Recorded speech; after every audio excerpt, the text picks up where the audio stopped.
Alerta, el robo de carros va en aumento. Un promedio de 14 vehículos son robados por día en la zona 8, que comprende Guayaquil, Durán y San Borondón. En la Fiscalía del Guayas, del 1 al 30 de abril del 2023, se han receptado 1.624 denuncias por robo de vehículos en la zona 8. Un tema aún más grave dentro del robo de vehículos es que ya no se ejecutan solo para la venta en partes, sino que se los sustraen para utilizarlos en otros delitos, como sicariato, secuestros o ataques explosivos.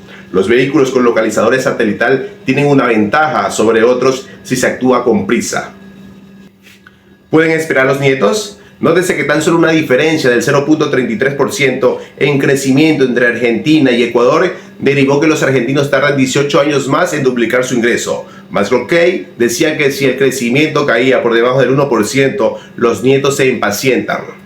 Esas décadas incluyen al menos 2 bonanzas de materia prima, a las cuales todavía dependen mucho Ecuador y Argentina, así como también una década perdida y la dolarización en nuestro caso. Entonces, repetí el ejercicio considerando el periodo entre 1980 y 1999 en el PIB per cápita, que Argentina creció un promedio del 0.4%, el Ecuador 0.15% y Panamá el 1.69%. A esa velocidad, los nietos argentinos podían esperar su ingreso, que se duplique al 176.9%, y los ecuatorianos 469.26%, mientras los panameños 42.38%.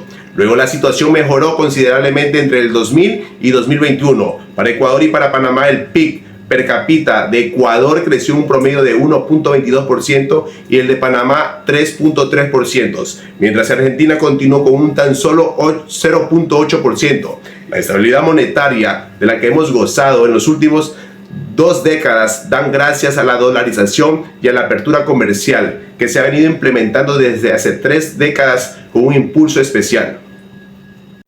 Por otra parte, dictamen anulable. Una Corte Constitucional no puede desentenderse de la gravedad de lo relevado, pues como guardiana de la Constitución y los valores democráticos tienen potestades implícitas para proteger los valores de nivel superior. Los requerimientos de verosimilitud de la narración contenida en la solicitud del juicio político que la Corte dio por Tribunal Constitucional del Perú ha dado varios ejemplos de ellos.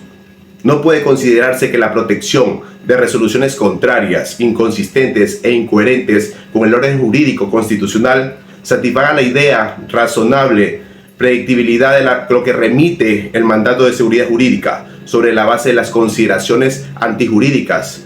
No hay seguridad ni prevención posible. Toda decisión antijurídica es contraria al principio de seguridad jurídico. Por otra parte tenemos correístas reaccionarios. La leyenda de la gran obra pública de Rafael Correa ya no se sostiene si se recuerdan la maquinaria destructiva, ilusionaria, alentada por una institucionalidad democrática que trajo al expresidente. El correato por dentro es el subtítulo del libro La Revolución Malograda, de Mónica Almeida y Ana Karina López, que analiza cuánto desperdicio económico, social y político produjo Correa. Moreno como presidente fue para Correa controlar a control remoto a su sucesor, cuestión que falló en el papel de vicepresidente Jorge Glass, en los esquemas de corrupción. El libro de Panchano es una extraordinaria contribución para mantener los ojos abiertos ante la amenaza correísta, pues la Revolución Ciudadana no era un programa de financiamiento, la maltrecha democracia a la Constitución quedó como el testimonio durante una utopía reaccionaria. Tenemos más información. Pandemia de miedo, señales de distanciamiento social en las veredas y pisos de edificios, envases de alcohol vacíos y abandonados, atornillados a las murallas. Nuevo confinamiento, secuestrados a la inseguridad. Impacta en todo por el miedo a la inseguridad. El miedo como emoción se transforma en las posibilidades de acción ante la evidencia de las cosas que se salieron de control. Las personas han buscado otras formas para enfrentar las distintas a las convencionales, aplicando la justicia del barrio. Alba Luz Robles, profesora de la UNAM, hace una distinción entre 2 aproximaciones al miedo y a la inseguridad. Del miedo al delito. Hace referencia al temor de la población a ser personalmente víctima de la delincuencia, mientras que la inseguridad ciudadana puede entenderse como miedo al criminal en general, como un problema social.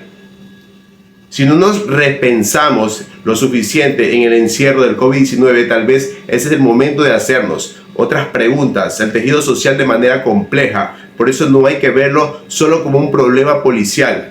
La pobreza, la falta de oportunidades y la exclusión social son factores que contribuyen a la delincuencia. Por otra parte, migrantes expulsados. Los estudios sobre retorno, especialmente de la migración latinoamericana, se han concentrado en el retorno voluntario como consecuencia de la crisis económica. Sin embargo, existen diferencias significativas entre el retorno voluntario y el retorno forzoso.